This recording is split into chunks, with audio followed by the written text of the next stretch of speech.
Hari Krishna. So, welcome everybody this afternoon here in the temple and participating in the chanting of the Maha Mantra. As usual, we every Sunday afternoon, but we do that every day, we give an explanation about Vedic philosophy and Krishna consciousness. One of the very interesting and distinguishing features of this Vaishnava movement, this Hare Krishna movement, is the fact that we do have a philosophy. Some people are surprised about the fact that religion is just something that you believe in and something that has been passed down by parents, grandparents, generations, bishops, cardinals, popes, authorities from one to another. And not that that kind of what we call disciplic succession of knowledge does not exist in the Vaishnava movement. It sure does, but it's not just a question of believing it. It's not a question just because a authority is saying it, therefore you have to accept it. One of the this is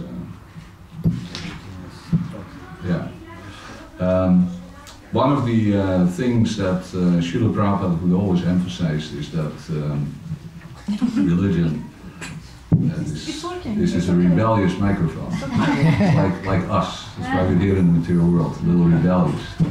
We don't want to do exactly what Krishna wants, so we rebel. And this microphone in that position also we can hear you. Yeah? Okay, Yeah, I know, it's okay. We can fix it. But Srila Prabhupada would always emphasize the fact that religion without philosophy turns into either fundamentalism, or sectarianism, fanaticism. So this Krishna conscious movement has a philosophy.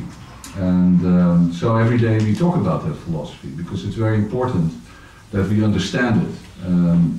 In the Vedanta Sutra it's explained that Atata Brahma Jigyasa, that the human form of life is, as human beings, we distinguish ourselves from the lower species such as animals and plants on the basis of the fact that we have an intellect, we have intelligence, and we have the ability to think, to reason, to analyze, to memorize, and to understand. And this is a facility that is not existing in the lower forms of life.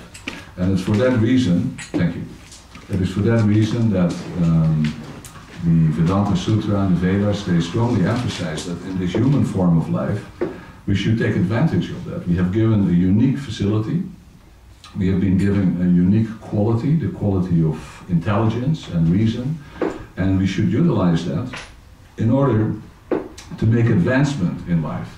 And that advancement is not just in the area of technology and science and economics, but it's also primarily, most importantly, these other things are also important, but it's most importantly in the area of knowledge and spiritual development. And that's why in this Krishna consciousness movement we spend a lot of time trying to understand that philosophy and trying to understand how do we then make that spiritual advancement. What are the important ingredients in that? And what is really critical in life? And how do we know that? How do we understand that? If you're talking about spirituality and religion in general, there are two principles that are very fundamental, to our philosophy. That is understanding the principles of karma and reincarnation.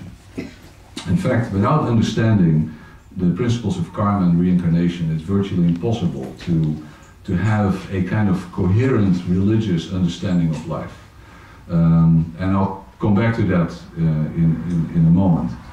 But karma and reincarnation, you could say, are the cornerstones of Vedic philosophy. And one is totally connected to the other.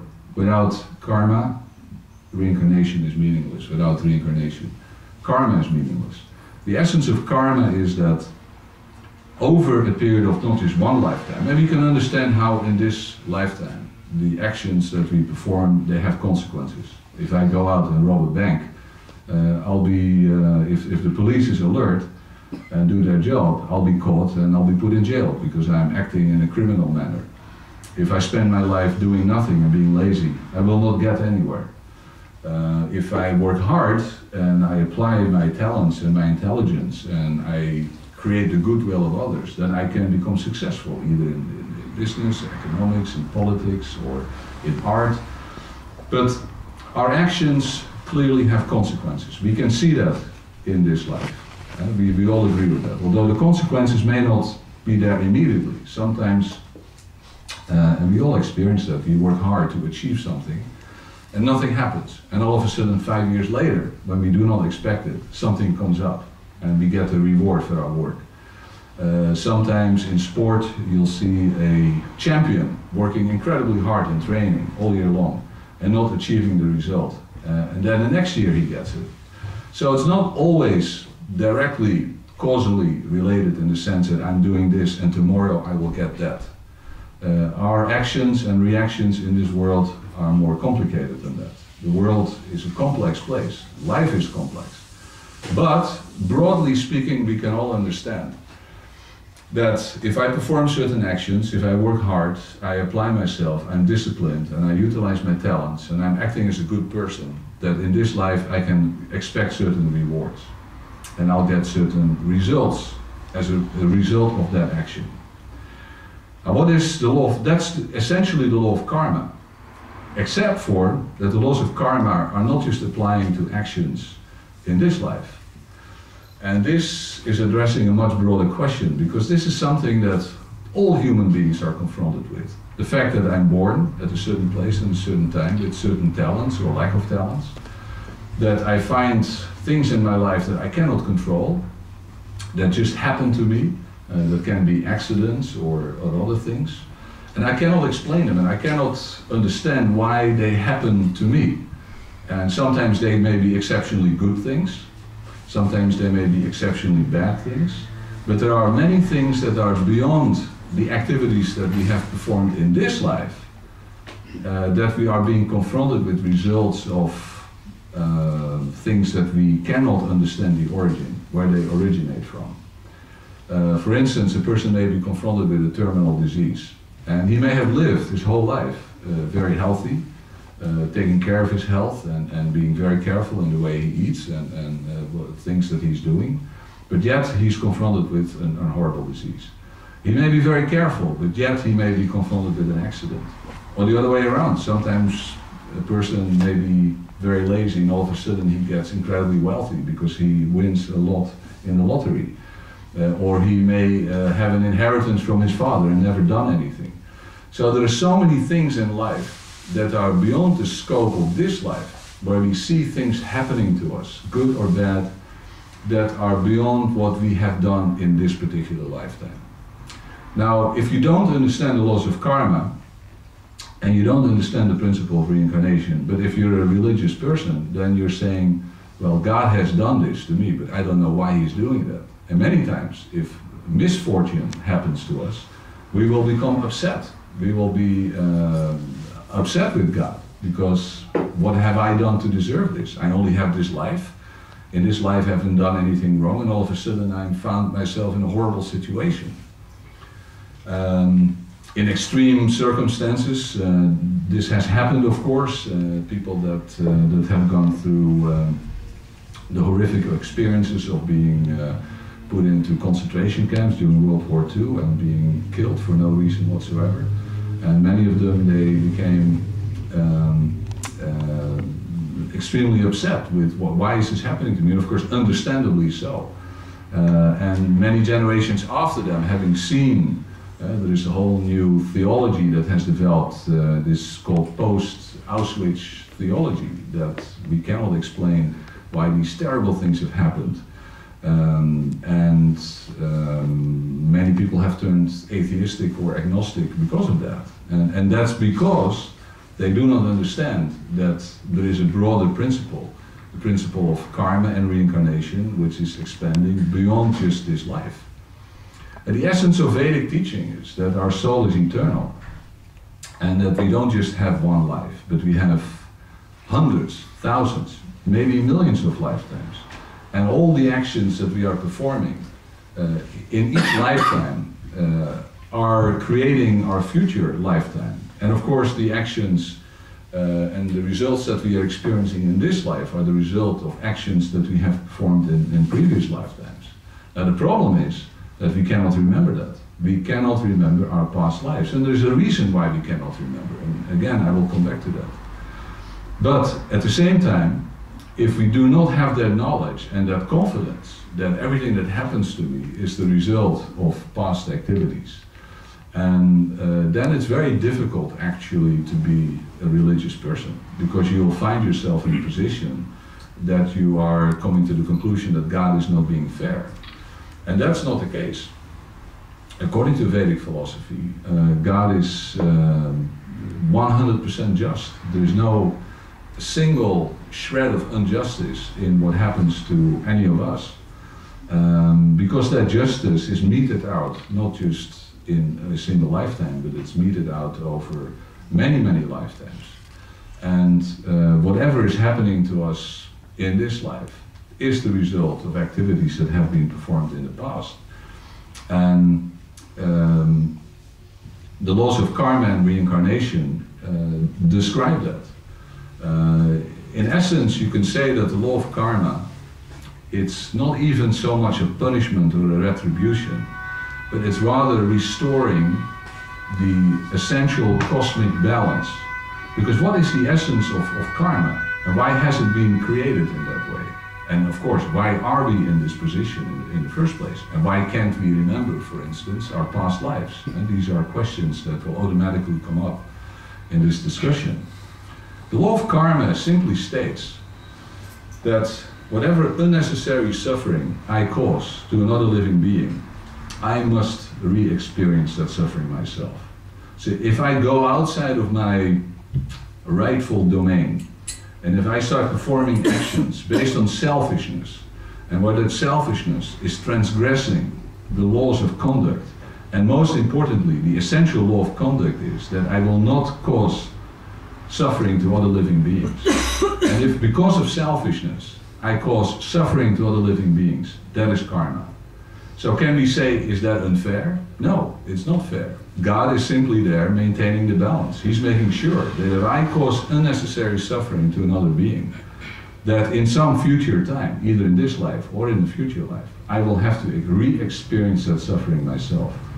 And primarily, it's an element of retribution, it's restoring the balance, but it's also a learning process. It is to teach me, and every punishment has this element of teaching.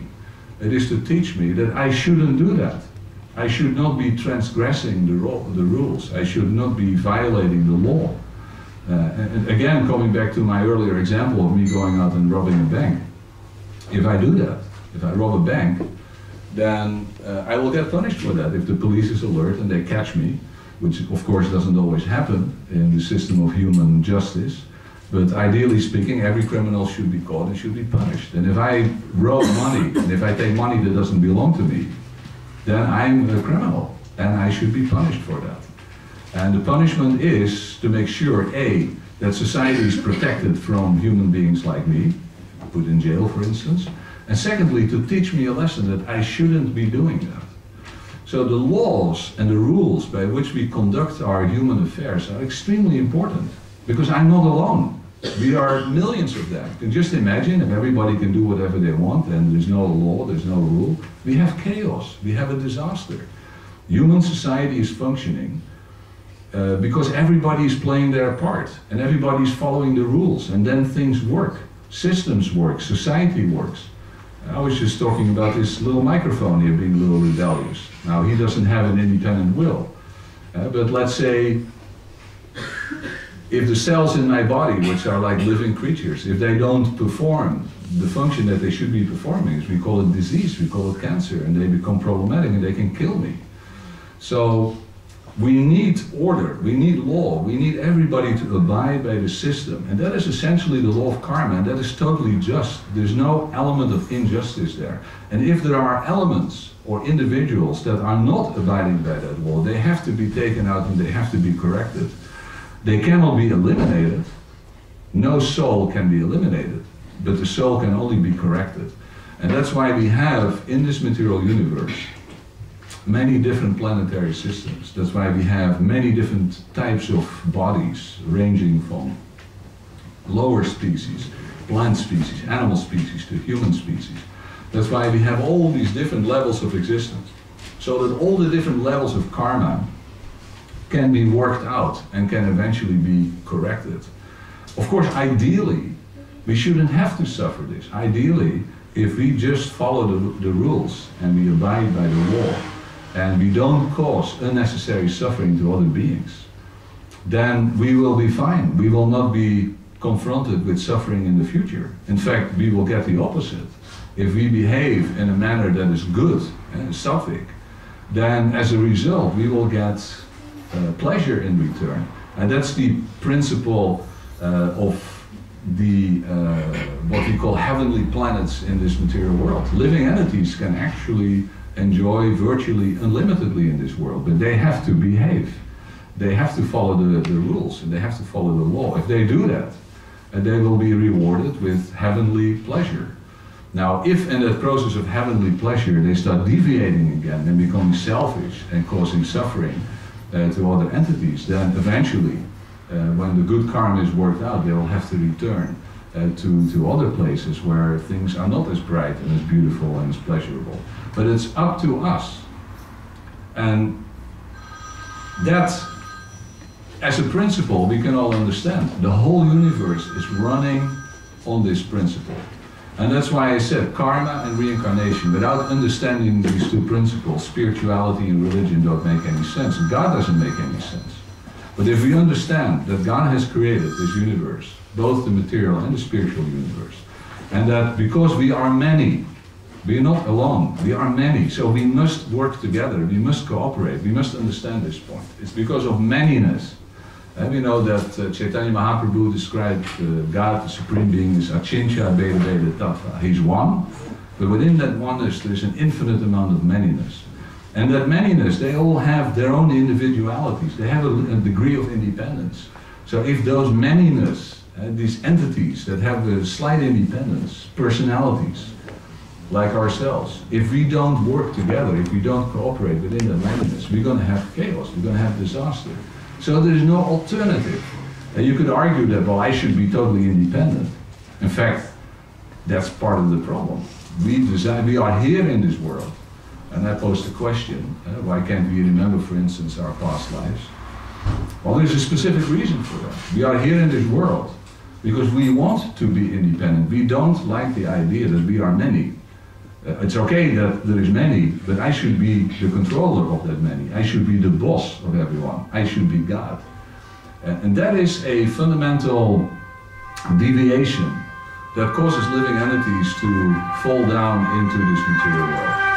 This material world is a place that has been created for those living entities that are desirous of, rather than being a servant and accepting their position as being part of a greater scheme, as being a part of the whole, as being the servant of the whole, they want to be that whole themselves. They want to be totally independent, and they don't want to recognize the fact that there's other beings that I have to take into consideration.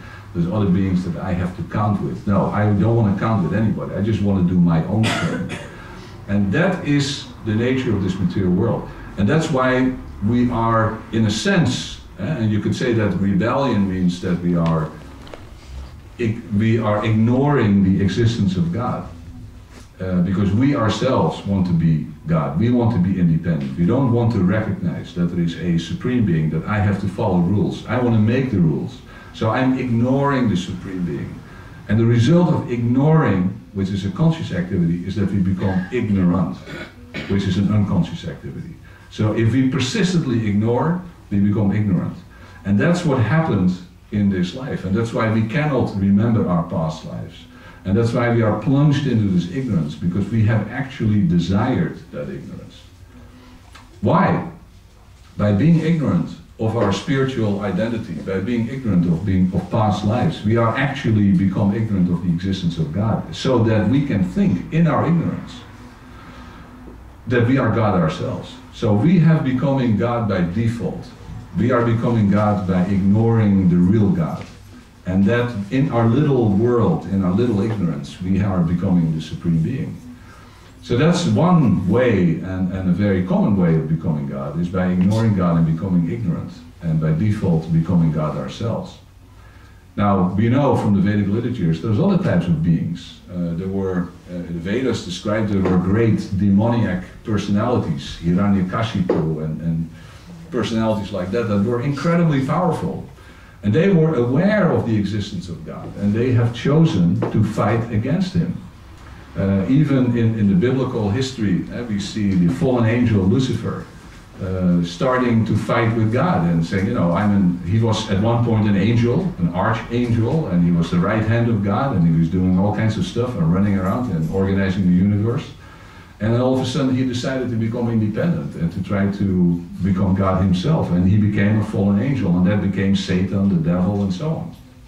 It's a bit more of a mythological story, but many Christians take it as a principle for real, and in fact it is real.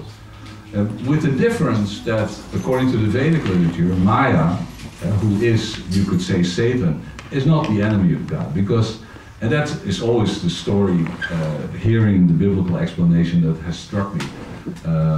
If you're, well, in fact, you know, Maya is the servant of Krishna, the servant of God, and Maya is the entity, the personality that has created this world and kept us in the illusion, because we desire so. But there are beings, the Hiranyakashipus of this world, that are openly rebellious and demoniac, and they are starting a fight. They are saying, I'm going to take up arms against God. I am going to fight him, I'm going to kill him, become God myself. Now, philosophically, you could say that's kind of nonsensical. I mean, how can anybody think that if you have the knowledge that the Supreme Being exists, and if you're fully aware of his power, and if you know that he's eternal, and he's unlimited and infinite, and you're only a part of his energy, how could you ever possibly think that you can compete with him and win? So there too, even those great demoniac personalities, those great adversaries of God, that were aware of his existence and knew that he was there and that were taking a fight and picking a fight with him, even there you could see that they were ignorant. Because if they are fully knowledgeable of the existence of God, they would have given up straight away, because they say, this battle, I'm never ever going to win. So whether it's by default or ignorance that we are trying to compete with God, or whether it's an open rebellion or aggression, it is a fight that we will never win. And the laws of karma are there, so that we are constantly being taught. Now, again, within the scope of karma, even entering into this material world, if I behave correctly, and the Vedas explain that, if you act according to the Vedic principles, you follow the rules, even in this material world, even being ignorant of God and being rebellious, but if you abide by the law, you can still be happy and satisfied. But there is a limitation. It's not spiritual happiness, it's not infinite happiness, and it's not eternal. And most importantly, there's always the danger that from the position of, let's say, heavenly planet, or a sattvic life with living lifetimes of hundreds of thousands or even millions of years, like a person like Lord Brahma, he lives for billions of years, and he's living a lifetime of pleasure and satisfaction and no anxiety. Even those entities, demigods, they have the chance of becoming allured and falling down and deviating from the law and not abiding by the rules. In the spiritual world, there is no rule, because the rules are spontaneous and automatic, so you don't have to make an effort. In the material world, there's always the chance that you deviate, therefore you always have to be conscious of that. Even if you're the most powerful demigod, you always have to be conscious of the fact that I could deviate and I shouldn't do it, and there's always that temptation and there's always the danger. And there's always the effort that you have to make to do the right thing rather than the wrong thing. In the spiritual world, it's automatic. There is no concern whatsoever, there's no anxiety. But once you make that choice, that you do want to have, even however slight, that independence and be in the material world, you're subjected to the laws of karma with the danger that you deviate from that and you can actually fall down into lower regions of life. And unfortunately, that's where we are. This is planet Earth, in this almost infinite universe. Kali Yuga, 5,000 years down the road in Kali Yuga, another 427,000 years to go. And it's not a good place to be. We can see it all around us. We are going through maybe a relative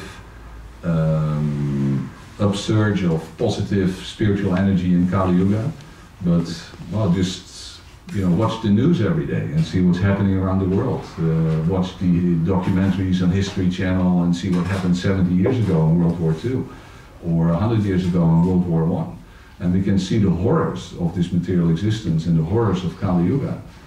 So that means we are working out a whole bunch of bad karma. And we can't blame anybody else except ourselves for being here. And we have to take responsibility. And this is the amazing thing that Srila Prabhupada and Chaitanya Mahaprabhu, having descended in this Kali Yuga, have given us the chance. Because normally in a Kali Yuga and this level of ignorance and darkness, we don't have any hope. We just have to go through it, lifetime after lifetime, and suffering the misery of being in this ignorance and going through, working out all the bad karma that we have created in the past. We have an opportunity now to be good, and to be better than good, to be spiritual, and to become Vaishnavas, and to become explicitly, to make the choice that I want to be a servant of the Supreme Being, and I'm going to do my utmost and my best to try to be a good servant, and to be a devotee of the Lord. However difficult that sometimes may be, and to have the knowledge and the philosophical understanding about the laws of karma and reincarnation, understanding basically why are we here and why are we going through this. And this is now, again, we are very fortunate that we have that knowledge, but we must realize that most people do not have that knowledge. And in some cases it doesn't bother them, in many cases it does bother people. Look at the amount of people that are depressed, that commit suicide, that don't see any point in life. These are all people that are fundamentally, they are realizing life as a hopeless situation, and their own predicament as something where there is no way out. So when we are seeing that all around us, we can only consider ourselves to be very fortunate, very blessed, that we have that specific knowledge, that we understand why we're here in this material world, that we understand the laws of karma, and that we understand even in our lives, even as of course, as aspiring devotees and devotees, we see things happening to us that are sometimes painful and difficult to deal with. We're all going through that. But we also know that there's a reason. There is no injustice, there is no satanic God that is dishing out punishments just because he is sadistic. There's no just the indiscriminate, chaotic forces of evolution that have caused me to exist here and suffer or die or whatever. The total nihilistic, materialistic point of view, which is, pretty hopeless. I mean, I just saw the other day a debate on television on BBC. It was Richard Dawkins, the famous scholar who wrote the book The God Delusion. And then there was a Jew, and there was a Christian priest, and there were some other scientists, and they were all debating, is the Bible still relevant, and is God still relevant? And of course Dawkins was saying his usual thing. He said, no, there is no relevance whatsoever. And life is just, in the end, an evolutionary accident. It's meaningless. And of course he was sitting there quite content and happy, and probably experiencing the remnants of good karma that he's going through in his life, being a famous scholar and being successful and writing books and being a celebrated authority in the field of science and evolution and physics and so on. And a brilliant man, no doubt. He's got a very good brain and intellect, and he's a brilliant scientist. But at the same time, if that's your philosophy, then how can you possibly face, even if you are personally happy and you are personally doing okay, then how can you deal with all the suffering and the misery that you see all around you? With all the suffering and the misery that we have seen for hundreds and thousands of years befalling human society. At one time in London, Srila Prabhupada said, walking down the street and looking at everybody, he said, everyone is just suffering, and we're just trying to help them. And you know, and this is really the case. And I'm not, you know, talking here about just doom and gloom and that life is all suffering. No, of course, you know, we have our good moments and our nice moments, but by and large, you know, life is predominated by the four problems: the birth, death, disease, and old age. And as we are growing older, we are experiencing that more strongly, and we recognize that the limitations and that the suffering is there, and you see it all around us. So to be blind to it, that's also ignorant. And we shouldn't live in just a depressed condition of life and that all of life is miserable. No, that's not the case. That is also not the Vaishnava attitude. We should be positive and in that sense optimistic about life. But the reason we could be positive and optimistic is because we understand why we are here. Because we understand that in the end, that if we try to act as a good servant of Krishna and be a Vaishnava, and act as a good human being towards our fellow men and our fellow Vaishnavas, then our life actually becomes pleasurable and meaningful. And with the Krishna conscious philosophy and chanting Hari Krishna, we can wipe out a lot of anxiety. You know, the devotional service and devotional activities give us a lot of tools, you know, to deal with the problems and the miseries of life. On the other hand, we do recognize that they are there: birth, death, disease, and old age. And the laws of karma are there, and they are, you know, they are absolute and irreversible. And that's something that we have to recognize, accept, and understand. So, even if you're, you know, an atheistic, nihilistic person like Dawkins, how can you possibly explain all that and just see it in terms of evolutionary accidents, that I'm sitting here being a brilliant scholar, but there's another guy that is dying of some horrible disease? You know, it's just a life that is so unfair and so kind of ridiculous. You know, the laws of karma teach us that whatever happens to us, and it's not that we should not be compassionate, and at this point we have to clearly understand, we can see that if somebody is suffering, that there is a cause for that suffering, but at the same time, we as human beings, we should make every effort to constantly try to help other beings to alleviate their suffering. So it's not that we should not be compassionate and we should be callous, oh, it's your own fault, and you know, don't care about it. No. Compassion is one of the crucial things in spirituality and in sattvic way of living and in devotional service, to have compassion for other beings and for their suffering and try to help them in every possible way. And it's that thing that motivated Srila Prabhupada more than anything, his compassion for seeing so many living entities in this world actually suffering, and giving them and knowing that in the end what they all needed is Krishna consciousness. And that by the knowledge of Krishna consciousness and the knowledge of the laws of karma and reincarnation, we can actually start beginning the journey towards liberation and towards becoming freed from that. So we can be very thankful for the fact that we are here and that we are in this position, that we can take on this knowledge and have this understanding. We can also be thankful for the fact that we have the facility to spread it, you know, to other people and give other people, you know, the boon of being confronted with this knowledge. Of course, if they don't want it, they don't want it. You can force it. But a lot of people are, with a little effort, you can see that they are, everyone is in a way searching, and they're looking for a relief from the problems of material life, and especially the problems of the darkness in their life, and the ignorance and the lack of understanding as to why is all of this happening to me.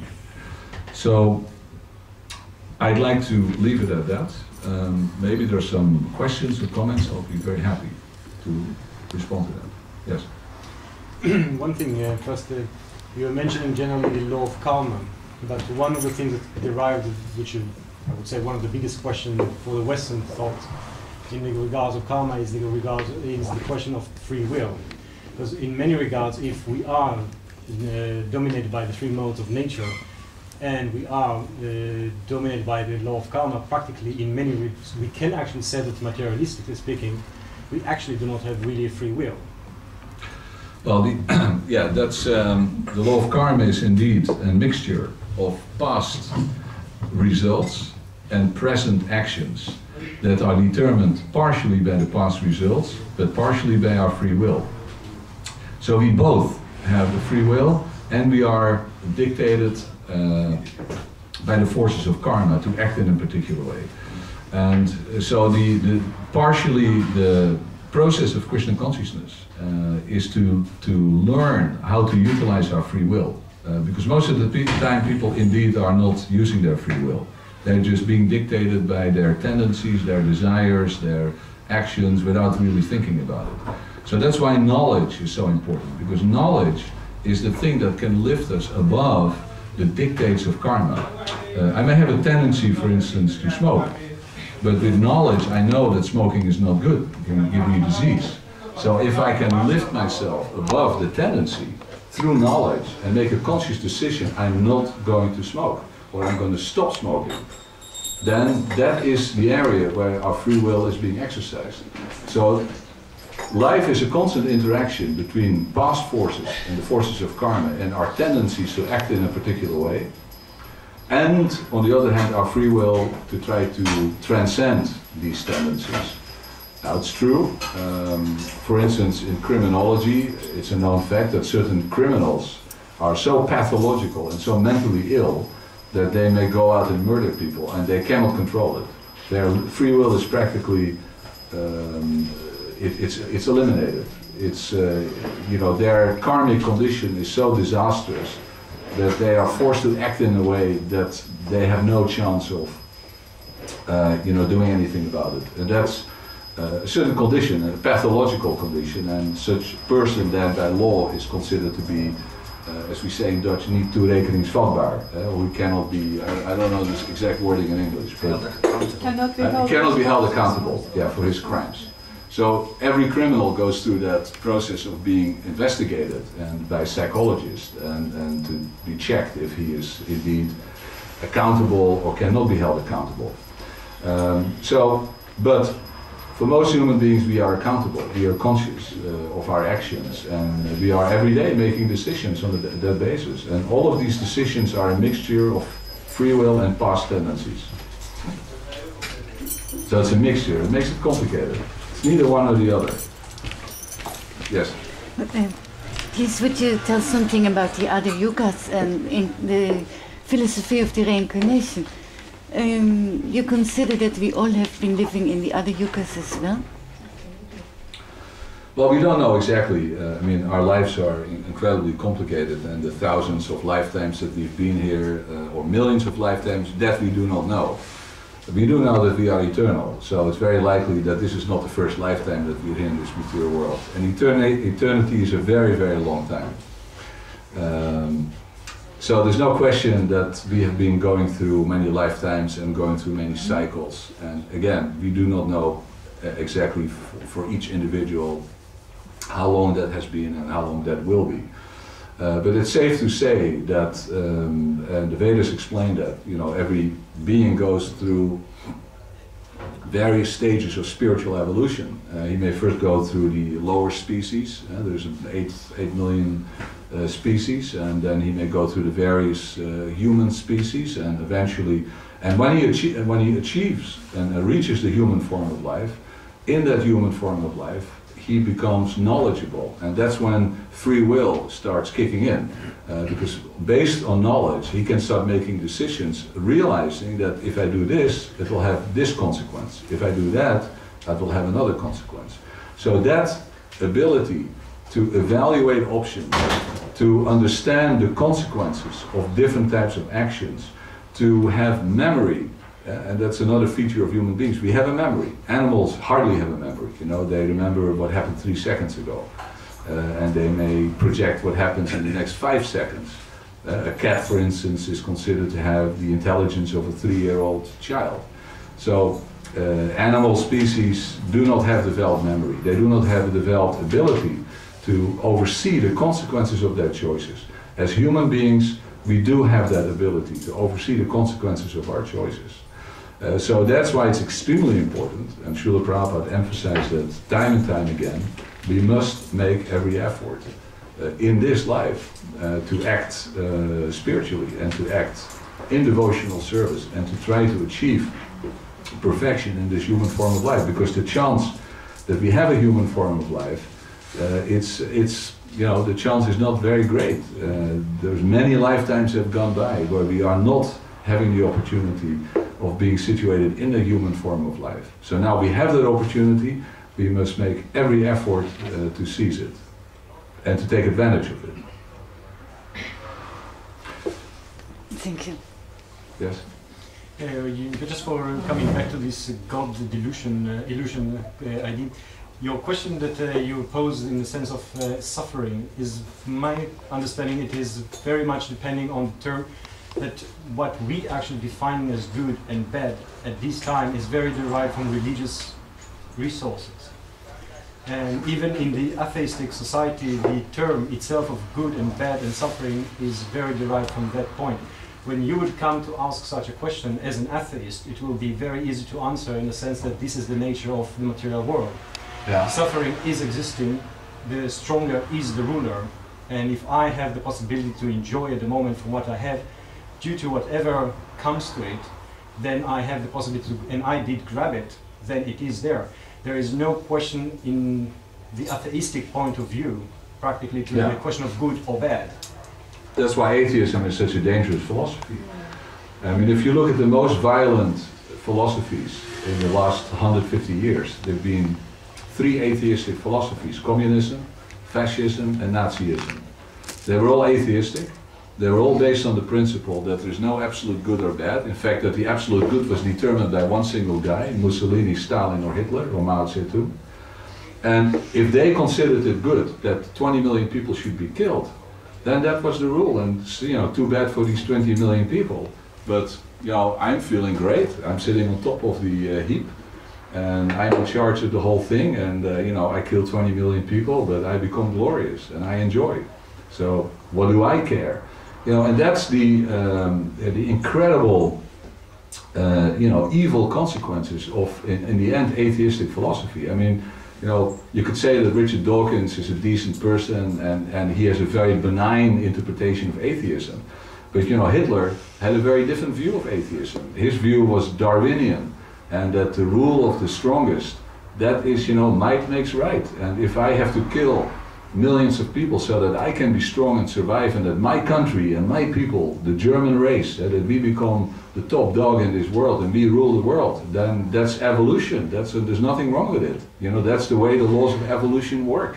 That the struggle of this, the survival of the fittest, and the struggle of life, and the stronger will defeat the weaker, and the stronger has the right to kill the weaker, because that's what we can see in the animal kingdom. So that is the danger of atheism. The essence of spirituality is that it's not the most important that we become the strongest. It's the most important that we become happy and that we become servant. And the only way to be a servant and the only way to become happy is by being a good servant. It's the exact opposite. So atheism and theism, if you look at it in the spectrum of values, they lead to the exact opposite value. The one is based on strength and the other one is based on love. The other one is based on suffering, and the other one is based on compassion for suffering.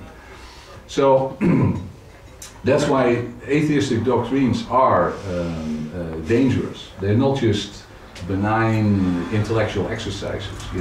Dawkins may see it like that, but the result of the Dawkins is the Stalins, the Hitlers, and the Maos, and Mussolinis of this world. People that were ruthless and that were interpreting atheistic doctrine in a very consistent, philosophically correct manner. If you look at the Nazi ideology, and they're saying that, for instance, according to the Nazis, compassion is dangerous. Why? Because evolution is based on the genetic pool. The stronger the genetic pool, the stronger the human beings that will come out of that. If I'm compassionate for weak species, then with that compassion I allow weak genes to enter into the genetic pool, and I'm weakening the genetic pool. So by helping sick people and poor people and inferior people and inferior races, I'm actually slowing down the process of evolution. In fact, I may even reverse the process of evolution and turn it into a degeneration. So according to the Nazis, compassion is evil, because I'm slowing down the process of evolution. Whereas killing the weaker What the Nazis were doing, for instance, even in Germany, the non-Jews, the Germans were killed if you had a child that was mentally retarded or sick or whatever. They put them in a special place, and eventually they were killed. So everything that was inferior, everything that was considered to impair the process of evolution and the growth of the human being through the evolutionary process, anything that was stopping that, you had the right to kill it. So compassion became evil, and evil became good, and good became evil. And this is the result, it's total reverse, where ignorance becomes light and light becomes darkness. That's what happens, and that's, and the Vedas explain that. It's the process of the banyan tree that's reflected in the water, that's upside down. The material world is a perverted reflection of the spiritual world. And if you take materialism and atheism to its full consequences, evil becomes good and good becomes evil. And we've seen it happening in human society, the disasters that it brings about. Two things that I have to say about that. First, generally Nazism as itself was actually not atheistic. Okay, Hitler was God. No. Yeah. According to Nazism, it was that they had a concept of God, but it was a very abstract concept, and actually they had even relations to Gaudiya Vaishnavism itself. I mean, Bon Maharaj used to be invited by Goebbels and others. Yeah. But beside... Yeah, but Hitler was God, really. He was the personification, he was the Messiah, he was God personified. He was generally the messenger of that God, that's supposed to be. It was coming more to paganism, practically speaking. But it was driven by Darwinism. So that's a different story. But it was maybe the surface looks like that, but it was driven by the survival of the fittest. So that's why. Yeah, Hitler was actually the substitute of God. If you compare it to Jesus Christ and the Father and the Son, then Hitler was not explicitly expressed, but in the Nazi ideology, the Führer became the supreme being.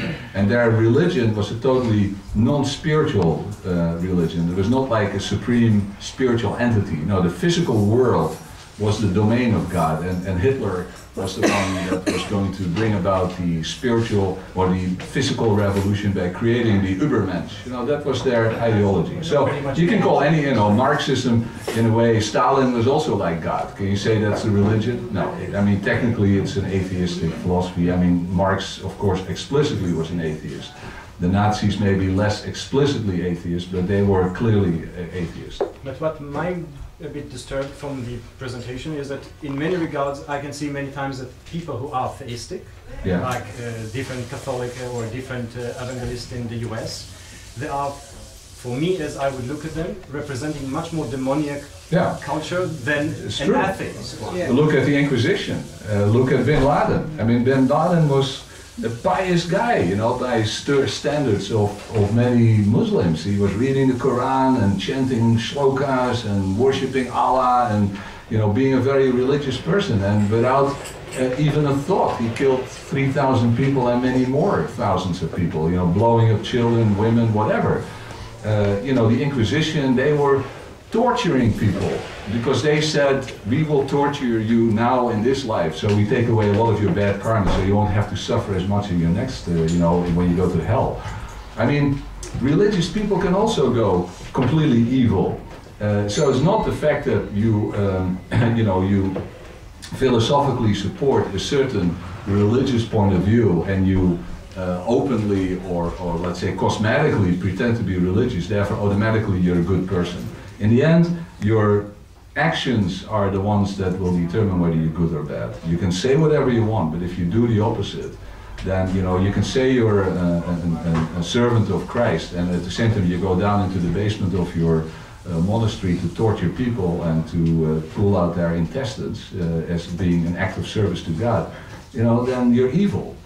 So the laws of karma in that respect are very simple. If you cause unnecessary suffering, unnecessary, I emphasize unnecessary suffering. I mean, when a doctor has to operate on a patient, he may have to cause suffering, but that suffering is necessary so that he can cure the patient. So he's doing it for a greater good. If I cause unnecessary suffering to another human being, that is karma. It's very simple. So a devotee is always conscious of that. That's why he's a vegetarian. He will not kill animals. He will not even step unnecessarily on an ant if he doesn't have to. He will certainly avoid causing any suffering to other human beings or other living creatures, because he knows that that suffering, that is bad. Nobody, one of the fundamental, one of the 10 commandments: do not do unto others as you do not want people to do unto you. That is the essence of the law of karma. I don't want to suffer. I don't want somebody to cause me suffering. So why should I do that to somebody else? So that is a very simple principle. So we have to, within the complexity of this world and all the craziness that we see, and religious people that turn evil, and an atheist that becomes like a devotee. I mean, it also happens. We see atheistic people that turn out to be incredibly good persons. So what matters is your action. Of course, your philosophy will in the end guide you to certain actions, but philosophically people can also be terribly misguided. Yeah, and we see it all over the place. Are you less disturbed now? No, it was this thing that came to me in many regards. For me, I'm religiously, I'm generally as well for holding the Gaudiya Vaishnava philosophy, of course, it is that I heard from different, the reason why I brought this last question was in the sense that I heard from some devotees when they come and speak about some Americans and others as pious people, and only because they believe in God. Yeah. But I find it really a certain kind of a disturbing idea, because I see it many times, for example, if I take something which is more closer to me, you can see some fanatical, I would call them fanatical religious Christians, going and says God hates gays, or God hates this, or God hates that. Yeah. And they use practically religion whatever way they want. No, that's no. The thing is not to say I believe in God. What is far more important is to say I'm the servant of God, and even much more important is to say I'm the servant of the servant of the servant of the servant of God. That is, and thereby you have to be judged, because even by saying that is not enough. You have to act accordingly. And that is really the critical thing. And that is the difference in terms of good karma, bad karma, in terms of evil and good, is am I acting as being the servant of the servant of the servant of the servant of God? And am I acting in a way that I give happiness and pleasure to my fellow human beings rather than suffering and pain? And these are simple criteria that we all understand in our consciousness, in our conscience.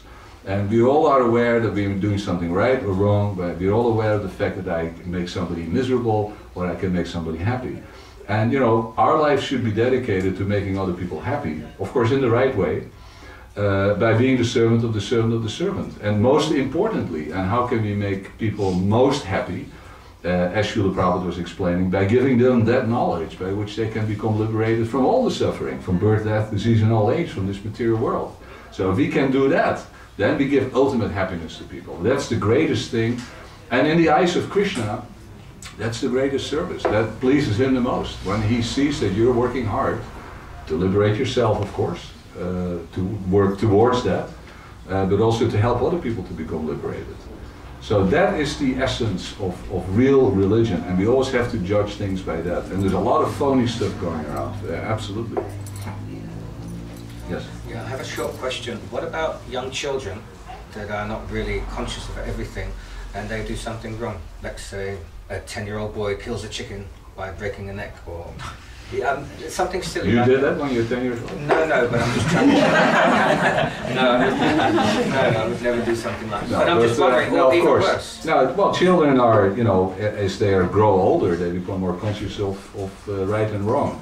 And depending on their education and depending on their circumstances in their childhood, if they've grown up with a drunken father and a mother that's a prostitute, and they're left alone all the time and they turn out to become criminals, well then it's difficult to blame the child. You can say that it's his bad karma that he ends up in that kind of situation, but in the end, everybody, when you grow beyond the age of puberty, 11, 12, 13, 14, children become responsible. When they're 5, 6, 7 years old, you can hardly hold them accountable. So there's not a black and white. There's a fine, progression. There's a gray area. But if children do something out of ignorance and something stupid and kill a chicken, not knowing, You know, it happened to me once. My children, I think they were 8, 9 years old, and they took the cat and dropped it down the stairs. And you know, and then all of a sudden they realized that it's only because the cat was crying, and they could see the cat was hurt. They said they didn't understand the consequences of their action. And so later on, they felt really bad about it, and we told them, don't ever do that again. And of course, they never did it again. So, you know, playfulness sometimes can lead to a wrong action, but not consciously, deliberately. And that's, you know, what children, of course, have to learn. And the parents have to be, you know, conscious of that. They have to take care of their children, make sure that they do the right things rather than the wrong things. I would like to add Yeah, something. because the parents get a reaction till they are about 14 years or something like Yeah. that. The parents have to take the reaction of that activity. And kids get in their dreams. Punishment will be in their dreams. The punishment will be their dreams. Their dreams. They'll be horrified in their dreams. They will see something Yeah. horrific in their dream. And Yeah. that's how Sometimes they we punish. suffer a reaction to a bad dream that can happen. Because this is a curse given by Matanga Rishi to Yamraj, because he was tortured for this kind of crime which he did as a kid, catching hold of bees and piercing needles in their back.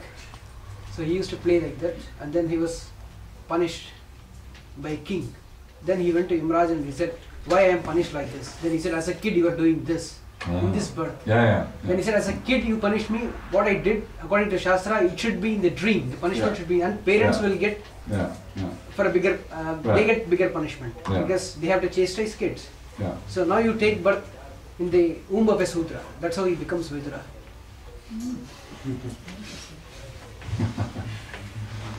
Any other questions? Should stop. We are late in the tower. The time. Oh, we are late. Yeah. Okay. Hare Krishna. Thank you very much.